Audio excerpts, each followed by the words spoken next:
Section 1. You will hear a man telephone a travel company to book a holiday. First, you have some time to look at questions 1 to 4.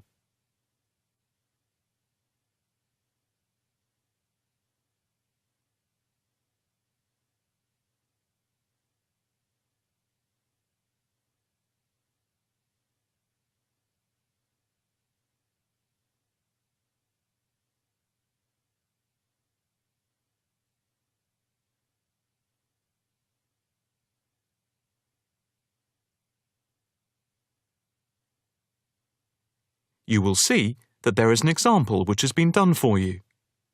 On this occasion only, the conversation relating to this will be played first. Good afternoon. Italia Breaks. My name's Margaret. How can I help you? Hi. I'd like to book a short break in Italy. Hotel and flights combined. Anywhere in particular? Yes, Venice if possible. The holiday destination is Venice. So, Venice has been written in the space. Now the test will begin. You should answer the questions as you listen, because you will not hear the recording a second time. Listen carefully and answer questions 1 to 4. Good afternoon. Italia Breaks. My name's Margaret. How can I help you? Hi. I'd like to book a short break in Italy. Hotel and flights combined. Anywhere in particular? Yes, Venice if possible. We've been looking at some of your brochures, and I want to check if you have any special deals. Right. Let's have a look and see what we've got. Right. OK. I've got the screen up. Can you just give me a few personal details? Sure. First, can I just take your name, please, and a contact telephone number? Certainly. It's John Framlington. That's Framlington. And I'll give you my mobile number. I can't always remember it. Yes, here it is. It's 07987 441192. 441192. That's it. And how many people is it for? Just 2 adults. OK. Any particular price range? It's our first wedding anniversary, and we... Congratulations! Thank you. So we wanted somewhere nice, but not too expensive. We would like to make it something to remember. Maybe in the medium price range. OK. How many nights do you plan to stay? 5 nights only. That gives us plenty of time to do sightseeing and to relax. Right. That's 5 nights only. And what type of hotel? We initially thought of going for a 5-star, but that might be too expensive. So we've been looking at 4-star hotels. We've got quite a few in our brochure, but the one I would recommend is the Hotel Scotland. It's 4-star, and I know there are rooms available because I have just made a booking for another client there. I didn't notice that one. I don't know how I didn't see it. It's easy to miss them. I've also stayed there myself, as we sometimes have to go and check out the hotels. And of all the ones I visited, this was my favourite. Oh, right. Before you hear the rest of the conversation, you have some time to look at questions 5 to 10.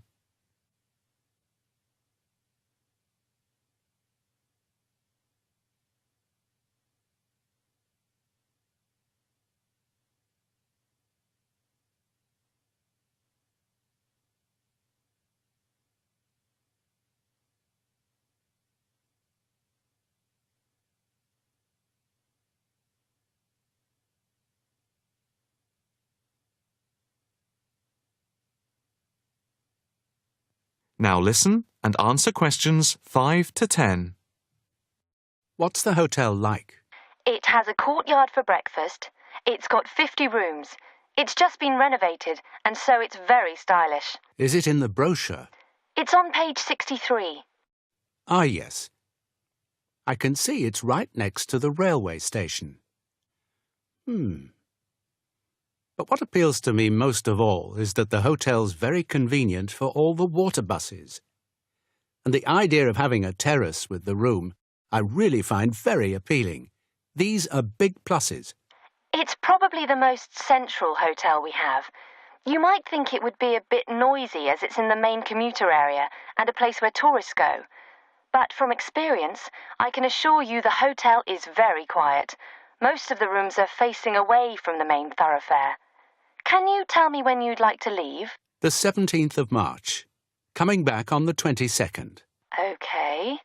I'll just check again if there are places available. 2 adults sharing. Hotel Scotland. Yes, that's gone through. OK.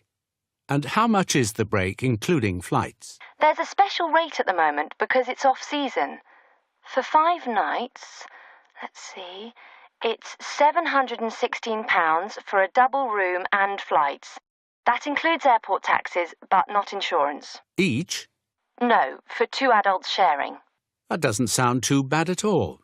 What reductions do you have at the moment?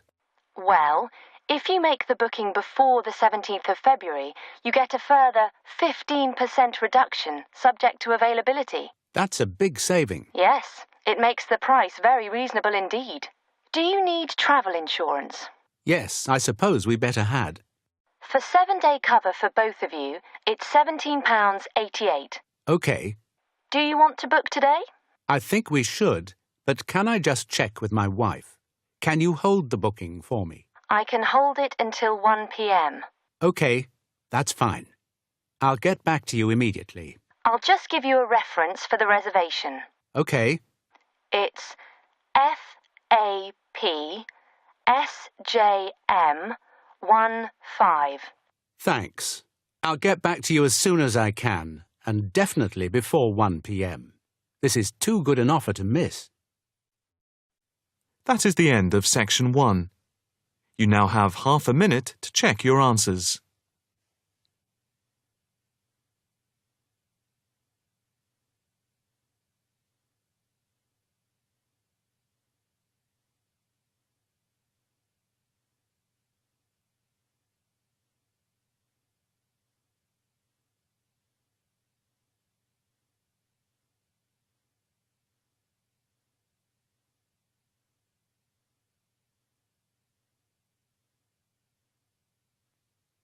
Now turn to Section 2. Section 2. You will hear a talk by a counsellor on plans for the development of an old industrial site. First, you have some time to look at questions 11 to 13.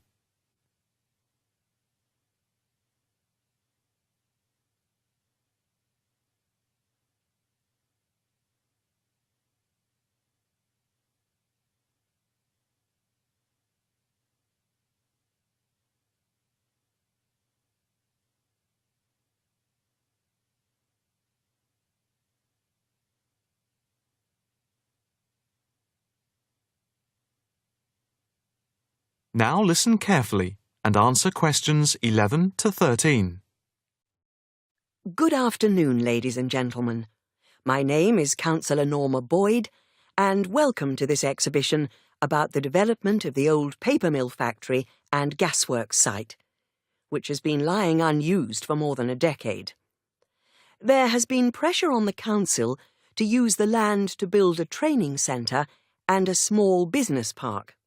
However, we have been encouraged by local people to create an open area for the benefit of the community, providing much-needed space for recreation. And I now have pleasure in announcing that the plans for the creation of a park, to be called Park Royal, and for flats, have now been approved. I'm also pleased to announce that we have secured sponsorship from local organisations. More detailed plans of the developments are available from the council website, details of which are in your pack. In the meantime, I'd just like to take you through the plan here on the screen. Before you hear the rest of the talk, you have some time to look at questions 14 to 20.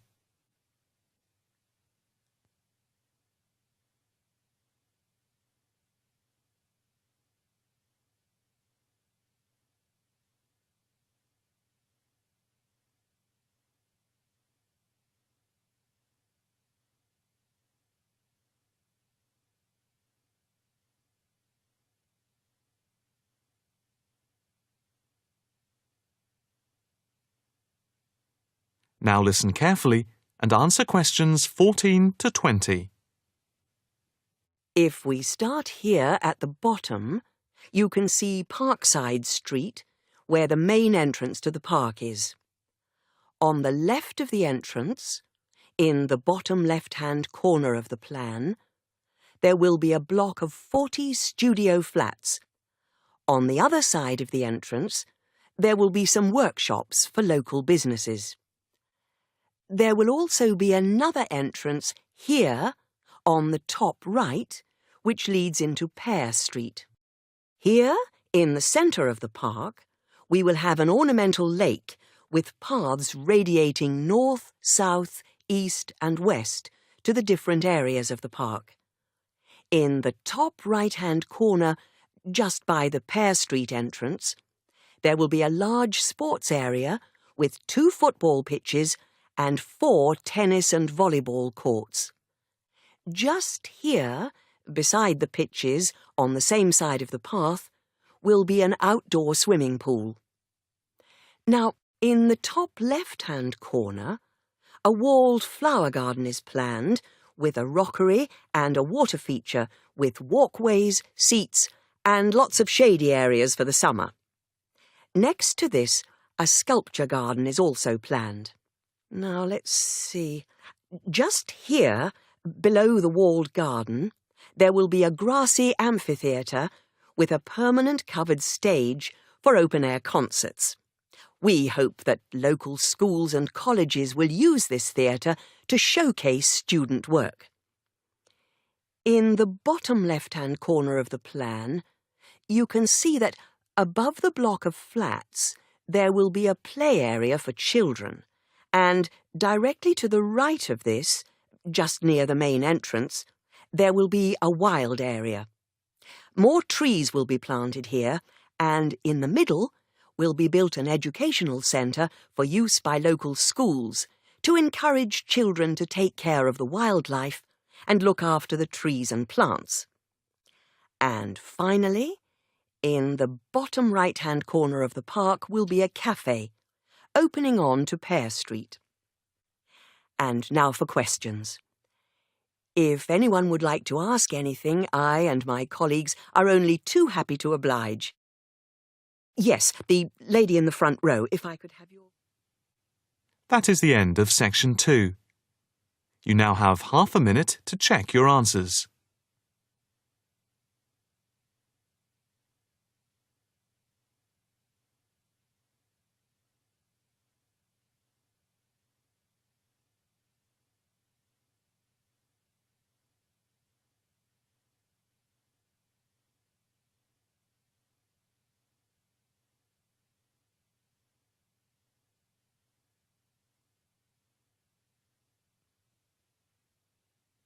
Now turn to section 3. Section 3. You will hear a female student inquiring about changing her course. First, you have some time to look at questions 21 to 25.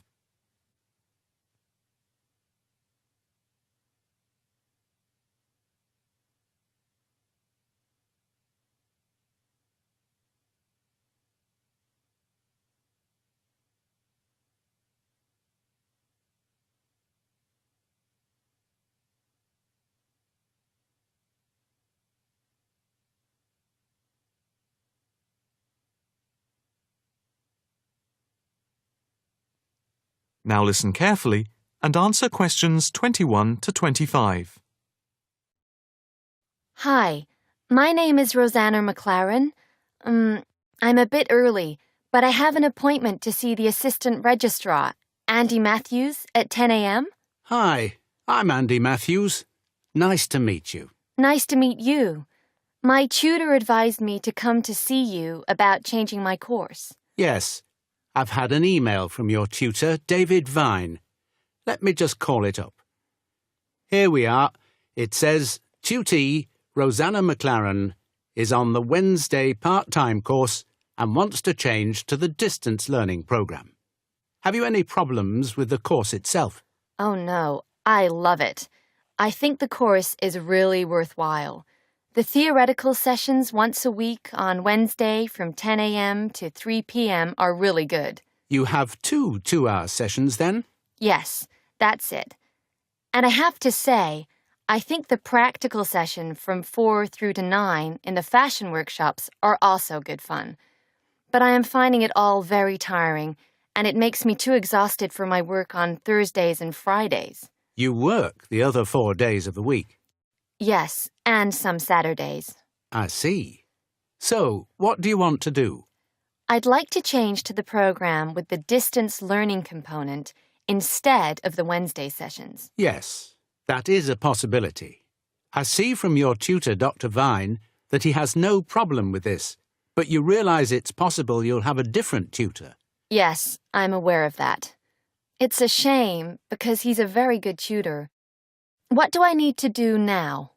First, we just need you to fill in this transfer form and the claim form for the reduction in fees. Oh, I didn't realize it was cheaper. Oh yes, it's £1,000 less a year. It gets even better. Can I start the distance learning program from now? I don't see why not. I just need to get a signature from your tutor, which should take only a short time. I'll email it to him now, and then he can sign it and put it in the internal mail. Okay. But I also need to go through with you what is involved in the distance learning program to make sure you are clear about everything. Well, I understand I attend the weekend course once a month, and that I can book a bench in the fashion workshop at any other time. You have a computer at home for the distance learning? Oh, yes. I have the necessary equipment for making video calls over the internet already. It's the flexibility of the distance learning over the internet that is very useful. And what makes it even more interesting is that I don't have to spend a lot of time traveling to and from the university on the Wednesday. I can adapt it to my own routine, as I will be able to do the theory over the internet from home when I want. The same is true of booking a tutorial online using Skype. Yes, it is amazing, isn't it? It's in its infancy, but it's been up and running for a year now, and it's going rather well. Can I just ask if it's possible to have a face-to-face tutorial at any time as well? There is no reason why you shouldn't be able to.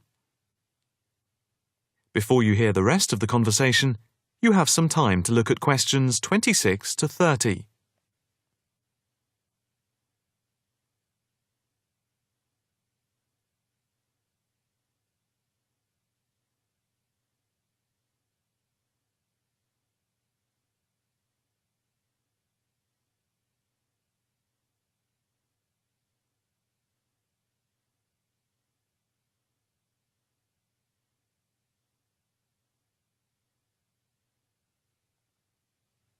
Now listen carefully and answer questions 26 to 30.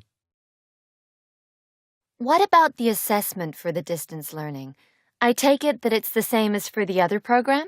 Let me see. Each month you are expected to keep a written course diary and to present a seminar paper, and at the very end of the course there will be a written exam which will account for 30% of the total marks. What about the coursework? How much does it account for? The design portfolio, which you need to present at the end, accounts for 50%. I would point out just one thing, and that is that on the distance learning program, some tutors like to see the design portfolio twice each term to make sure you're on the right track. But of course you can take it in at any time to show your tutor. And as part of the assessment for the portfolio, you have to present at least one fashion item at a fashion show at the end of the course. Is there anything else? No, that's it. Thank you for all your help. No problem. Hope it all works out well for you now. That is the end of section 3. You now have half a minute to check your answers.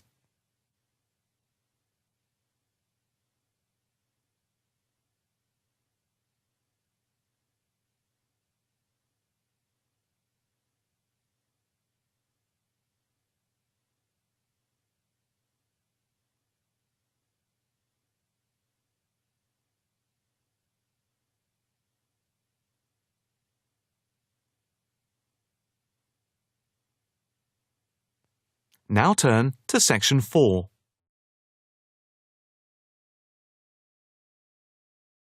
Section 4.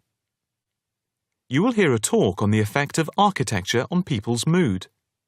First, you have some time to look at questions 31 to 40.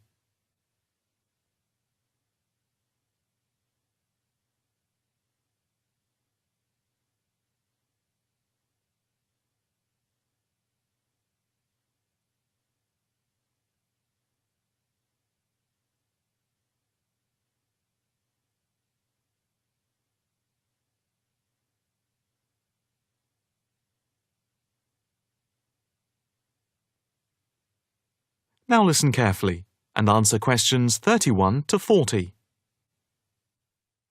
My group has been doing a project on the importance of architecture in people's lives and whether it has any impact on the lives of people in general.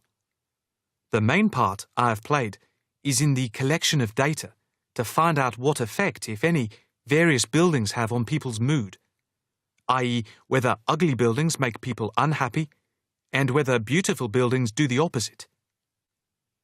We had originally thought of starting measuring people's reactions by using a questionnaire with about 40 questions, which we were going to hand out to people, including students at the university.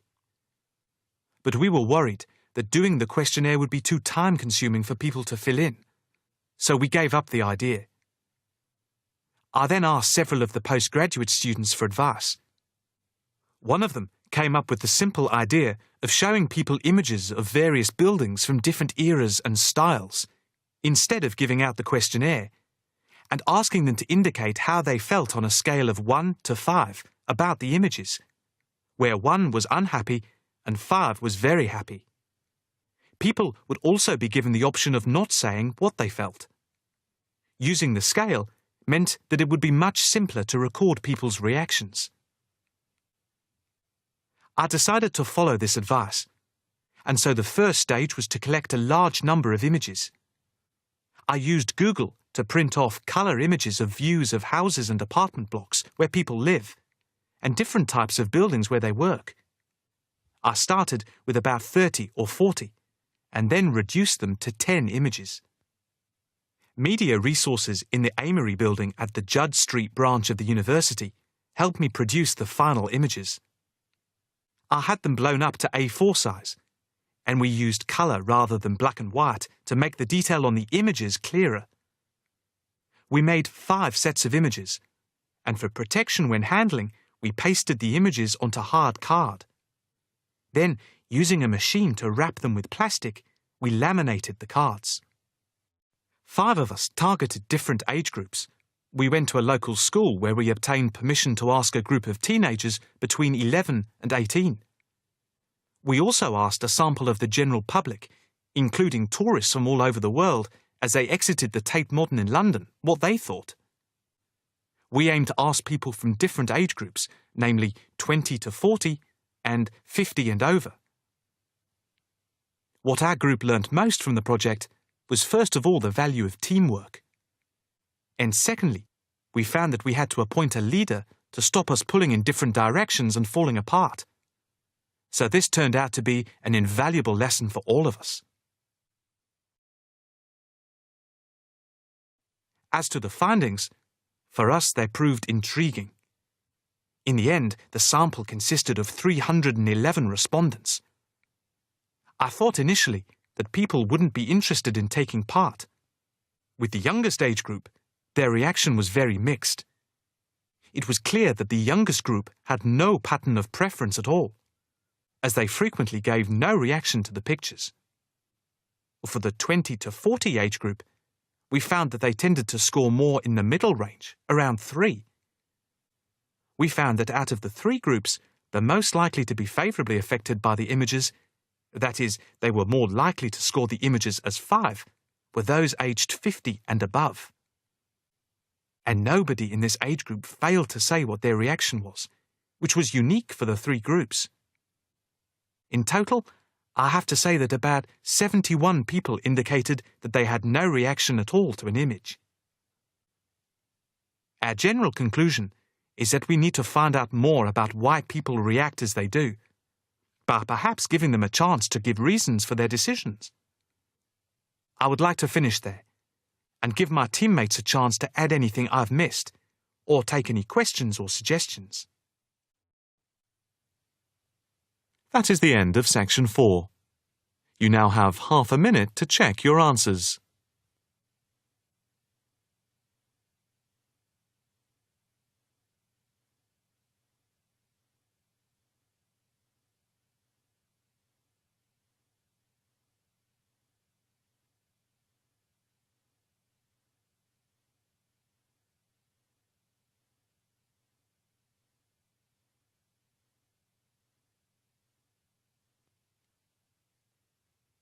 That is the end of the listening test.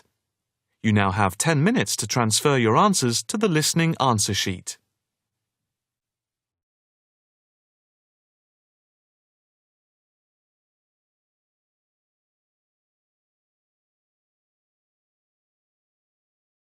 In this test, you will hear a number of different recordings, and you will have to answer questions on what you hear.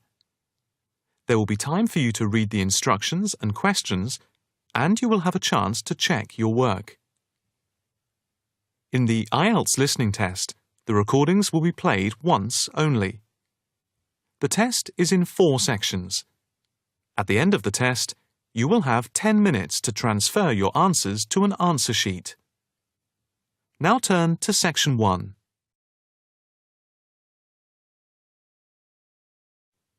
Section 1. You will hear a woman booking a room for a party at a community centre. First, you have some time to look at questions 1 to 4.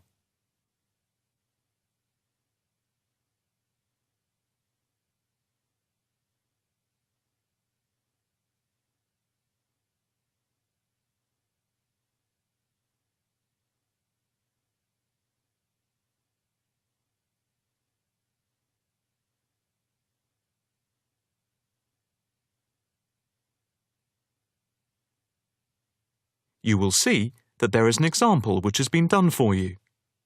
On this occasion only, the conversation relating to this will be played first. Hi, good morning. My name's Pete. How can I help you? Hi, my name's Maria Lincoln.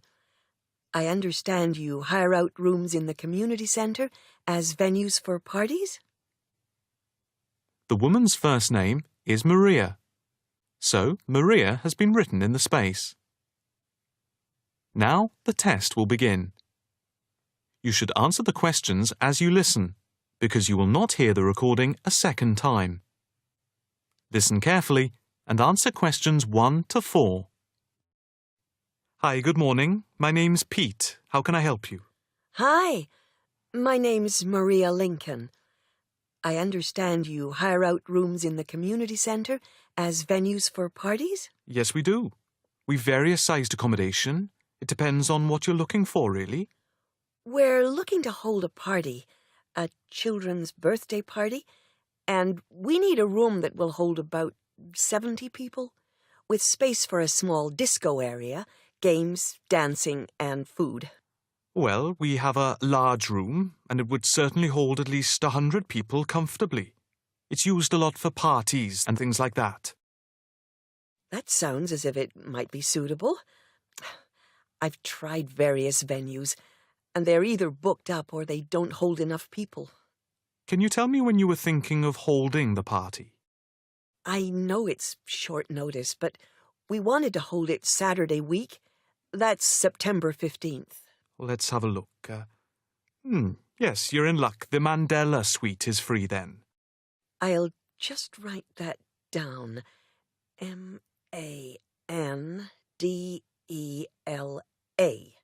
And the time. When were you thinking of holding it? In the afternoon, from 3:30 p.m. to 9 p.m. Yes, okay. There's no smoking on the premises, and we're only licensed to have soft drinks. That's okay. I think I'm happy to go ahead. Before you hear the rest of the conversation, you have some time to look at questions 5 to 10.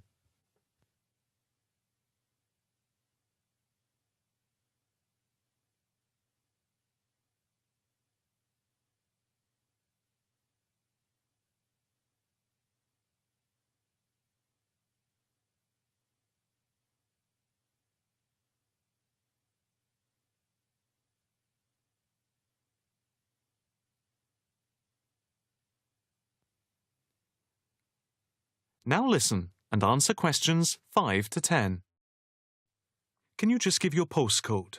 Yes, it's PA5 7GJ. Fine. And the flat and street number? It's flat number 40, and the street number is 35. OK, so that's flat 40, 35 Beaches Street. Yes, that's right. And a contact number? My landline is 223279 with the code. But I'll give you my mobile number, which is 07897 293381. OK, 293381. Can you tell me how much it will cost? It's quite reasonable, actually. It's £115 for the hire of the room, with tables and chairs. But if you want to hire disco equipment, we've got a basic system with speakers and other equipment for £25. But there is no technician around in case anything goes wrong. And of course, it's optional. Oh, that would save us carting something from home, but maybe we should bring a spare sound system just in case. We've never had any problem with the system, but you might not want to take any chances. What about catering? Well, we had thought of getting everyone bringing something. We have someone who can do catering for £9 a head, including the cake if required. That's handy, but it's a lot as we have a fairly tight budget. So, you want to go ahead with the booking? Yes, certainly. OK. I need to take a deposit of £30, which is refundable. The balance needs to be paid 2 days before the event at the latest. Fine. You can cancel up to 2 days before, but after that you lose the deposit. We don't intend to cancel, but is there any insurance we can take out? Yes, there's a form here somewhere. How much? It's, let me see. It's only £9 for the 24-hour period, and that covers you for cancellation, damage, and injury. Well, at least we'd better have a look at it. How would you like to pay the deposit? Cash. I'll just give you a receipt. There you are. 10, 20, 30. £30. Maria Lincoln. Thank you very much. I'm really glad I found somewhere. We have been trying to book a place for the past 2 weeks, so thank you again, and bye for now. That is the end of section 1. You now have half a minute to check your answers.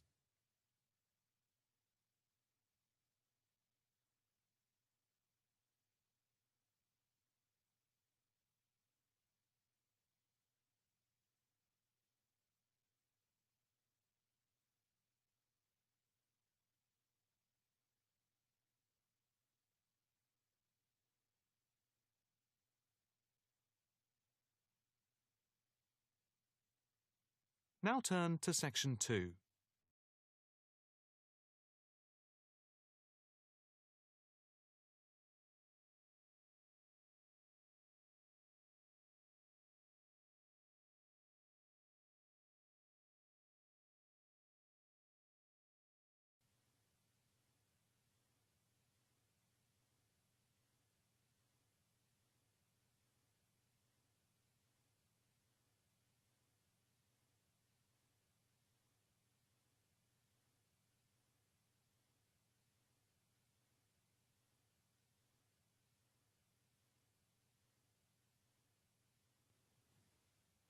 Now listen carefully and answer questions 11 to 13. And now it's straight into the Eco Hotspot for today's programme. We are in fact going to look at an intriguing trend in recent years in the world of eco-friendly developments. There has been a constant stream of new green products coming onto the market for the environmentally conscious. A new departure, which I feel needs greater attention drawn to it, is the increasing interest in grass roofs. Environmentalists sing the praises of grass roofs as interest in sustainable ecological building has led to the greening of the rooftops of residential and commercial buildings around the world. And what does this type of roof consist of? Instead of tiles, which allow water to run off and create flash flooding, the roof has a waterproof underlay, which is laid over the roof deck. This waterproof layer is then covered with layers for insulation and drainage. Then, on top of the insulation and drainage layer, is added a final layer of soil or crushed stones for the plants and/or grass to grow on. The roof can be planted with wildflowers to add colour and life to your rooftop. Before you hear the rest of the talk, you have some time to look at questions 14 to 20.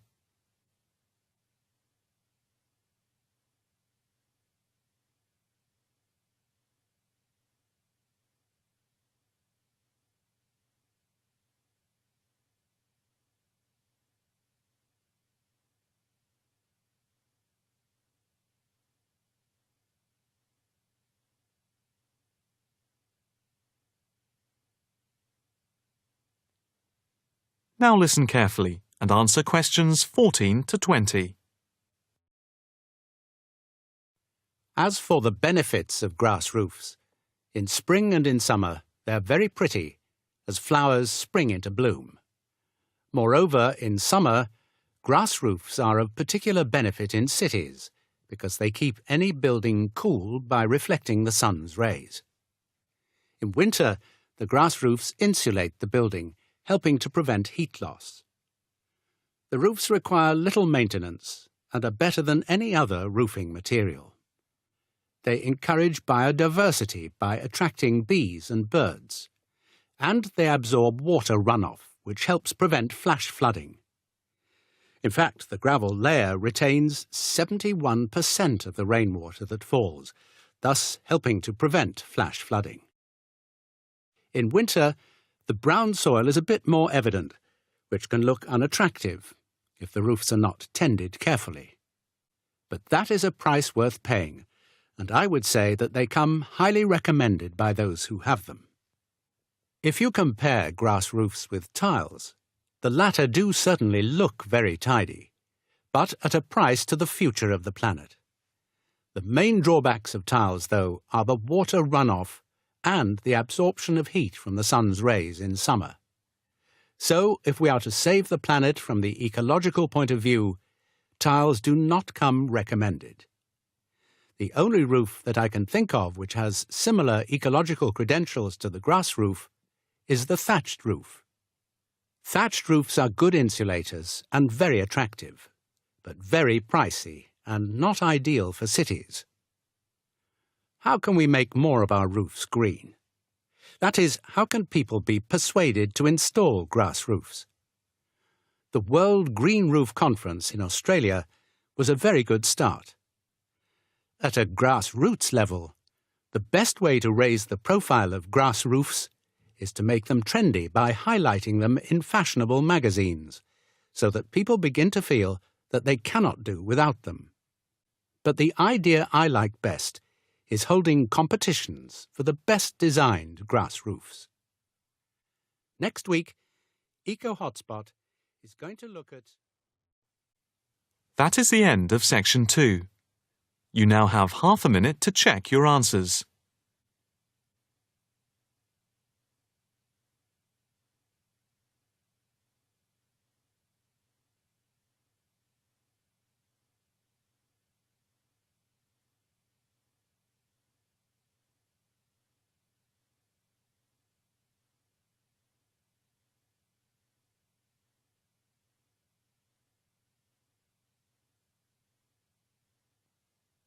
Now turn to section 3.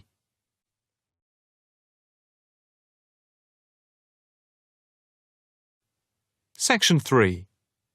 You will hear a student talking to her tutor about a presentation. First, you have some time to look at questions 21 to 23.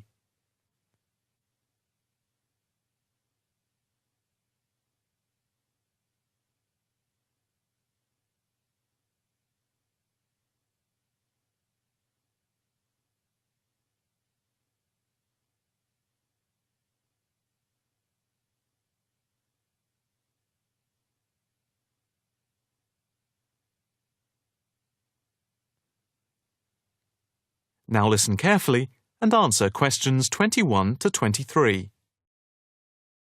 Excuse me, Dr. Owen, Oh, hello, Karen. Have you got a few moments? Yeah, sure. How can I help you?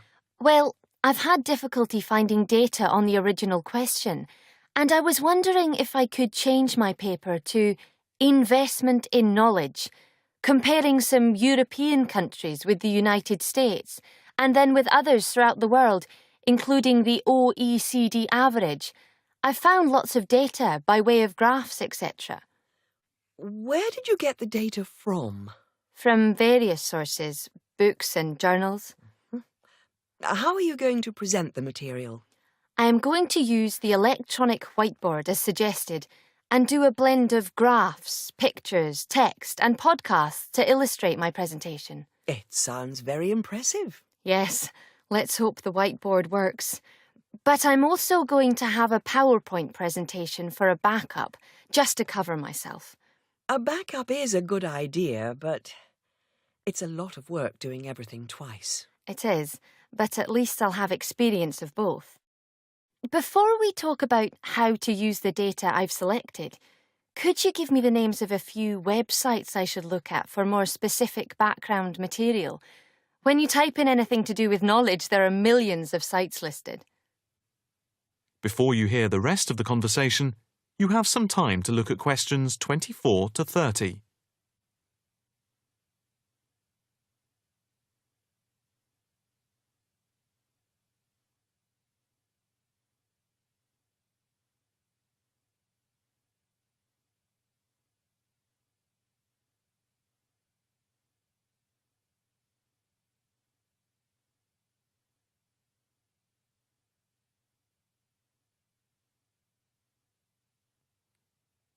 Now listen carefully and answer questions 24 to 30.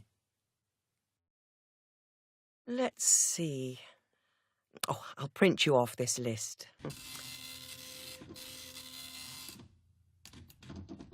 Oh, there we go. Right. Do I really need to study everything on these? No, I suggest there are 5 or 6 you can look at. The one you have to go through is the IT department section on the university site, which is www.kmul.org. It has articles by all of us in the department and has links to useful information, so I think it is essential to look at this. OK, I've already been on it, but I'll tick that one as a must-read. And there's a site which is hosted by Pollock. It's investmentit.com. All you need to do is to skim the abstracts of the articles on the site. They'll give you a general idea about the effects of investment in knowledge. Yes, that sounds good. It cuts out having to read everything. What about this one? knowledgejournal.com. If I remember, it's not that useful. I would say that there are very few things that you need to read there. Then there's itknowledgereview.com. It's got loads of articles, but it's probably best just to read those that have come out in the last term or so. Do you have to subscribe? No, it's free from the university library. And another free journal online is itonline.com. I wouldn't say it's essential to read it, but it is beneficial. And so I think it is worth a look. If you think it's useful, there is no harm in looking at it. But nationalstatistics.com is worth looking at and trying out the links that it gives. I think these are probably enough to be getting on with. I think so. There's another thing I want to ask about. How much material should I use in my presentation? Avoid crowding the screen. If you have lots of information at one time, people will not be able to follow it and will just switch off. That's worth remembering. I've been in lectures where there was too much detail on the screen and it was impossible to read quickly. But what about visuals? Do you think it's okay to mix visuals and text? Visuals are very useful, but they must be relevant, or else people will get confused about what they mean and why they are there, and they won't pay attention to what you are saying. so be careful. From what I can see, you have the makings of a very good presentation. Thank you. That is the end of section 3. You now have half a minute to check your answers.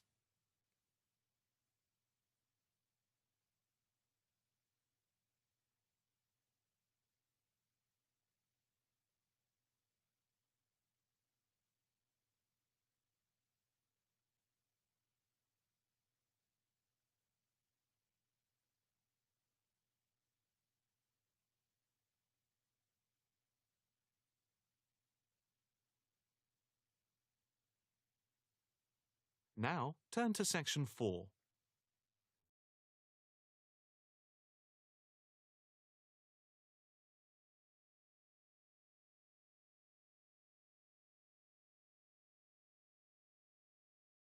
You have some time to look at questions 31 to 40.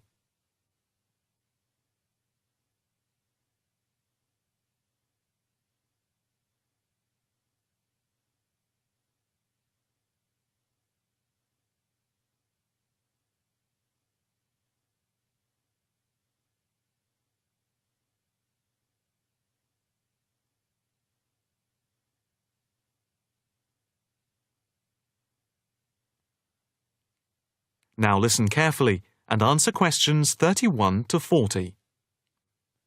I am here to give you a brief outline of the work of this new department.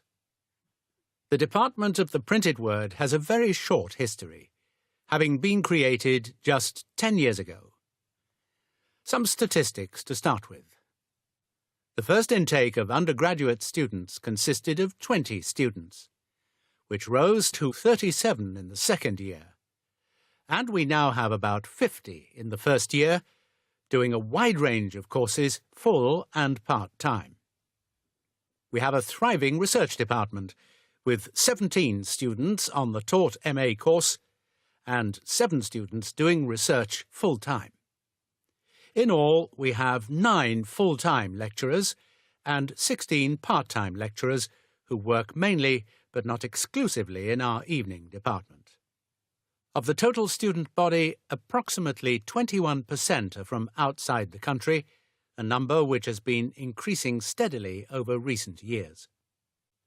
Although students from overseas have to reach a minimum level of competence in English before they follow a course at the university, some may require remedial help with their English, and we can offer help through the Student Support Services as part of the general assistance given to all students.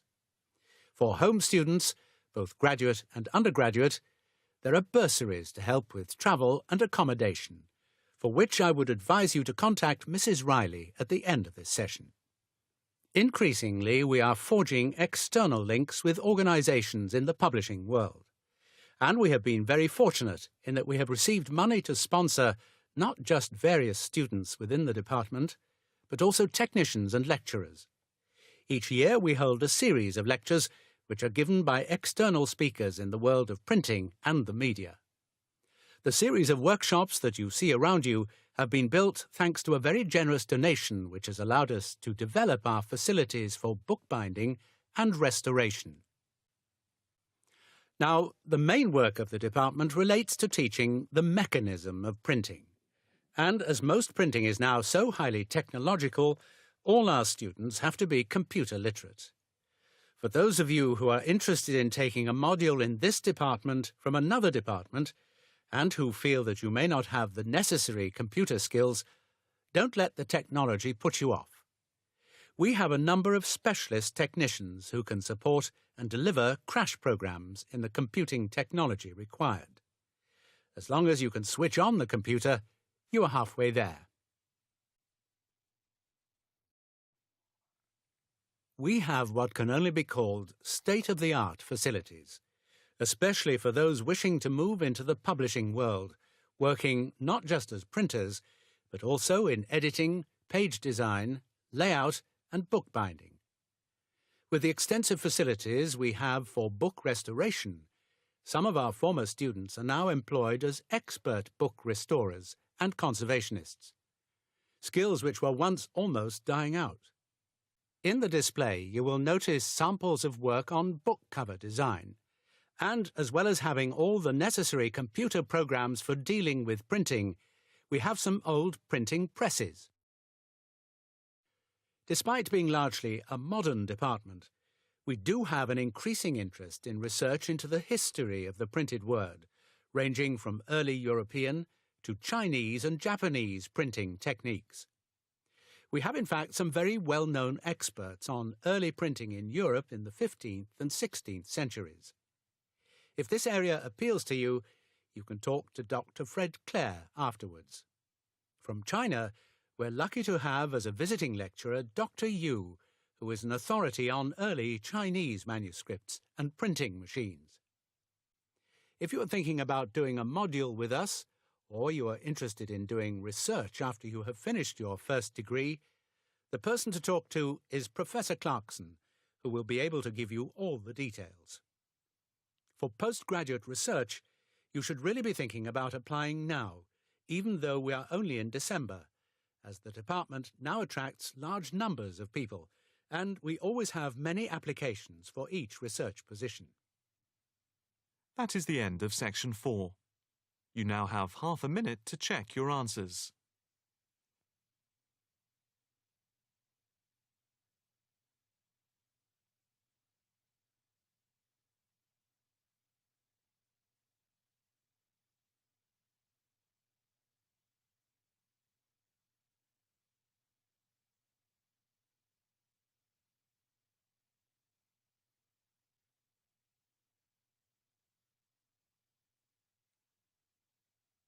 That is the end of the listening test. You now have 10 minutes to transfer your answers to the listening answer sheet.